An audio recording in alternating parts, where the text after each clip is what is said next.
Bismillahirrahmanirrahim. Assalamualaikum warahmatullahi wabarakatuh. Perkenalkan, nama saya Ahmad Supriyandi dari kelompok 1 Filsafat Umum, kelas A, Prodi Psikologi Islam. Di sini saya akan menjelaskan materi makalah tentang periodisasi sejarah perkembangan filsafat. Di sini ada kelompok 1 yang beranggotakan pertama Adelia Sapitri, yang kedua Agnes, yang ketiga Ahmad Supriyandi saya sendiri, dan yang terakhir yang keempat TB Rahmat.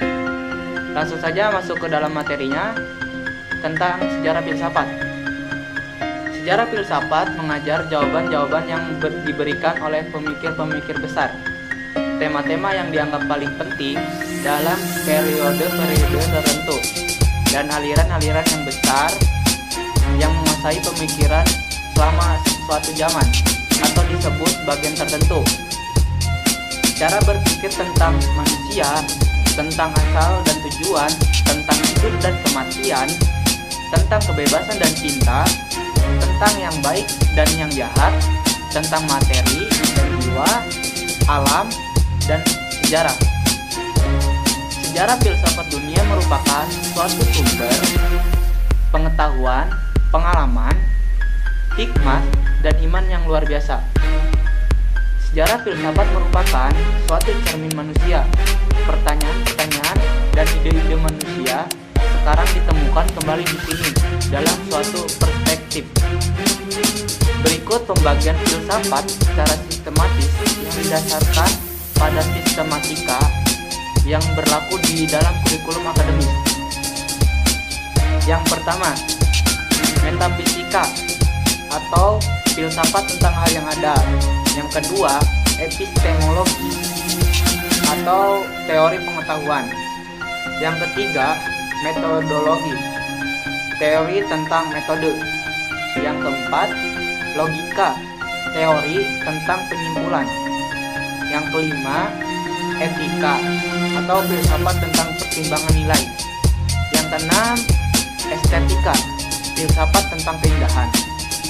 Dan yang terakhir, sejarah filsafat, awal mula filsafat. Ilmu filsafat lahir pada 26 abad yang lalu dari pendekatan historis secara konvensional. Orang mengadakan periodisasi atau penahapan filsafat sebagai berikut. A. Tahap atau masa Yunani kuno, abad ke-6 sampai akhir abad ke-3. Dan yang B, tahap atau masa abad pertengahan, akhir abad ke-3 sampai dengan awal abad ke-15. Tahap yang C, tahap atau masa modern, akhir abad ke-15 sampai dengan abad ke-19. Dan yang terakhir, tahap atau masa dewasa ini, filsafat kontemporer, abad 20 132. Menurut Soeharto, sosok filsafat pada masa proses kelahirannya, abad ke-6 sampai 3, menampakkan diri sebagai mitologi, sebagai dongeng-dongeng, sebagai tahayul.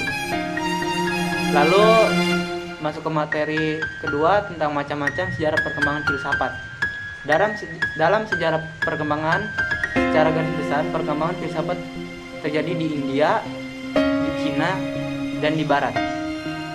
Mungkin hanya itu yang bisa saya jelaskan. Kurang lebihnya mohon maaf. Wassalamualaikum warahmatullahi wabarakatuh.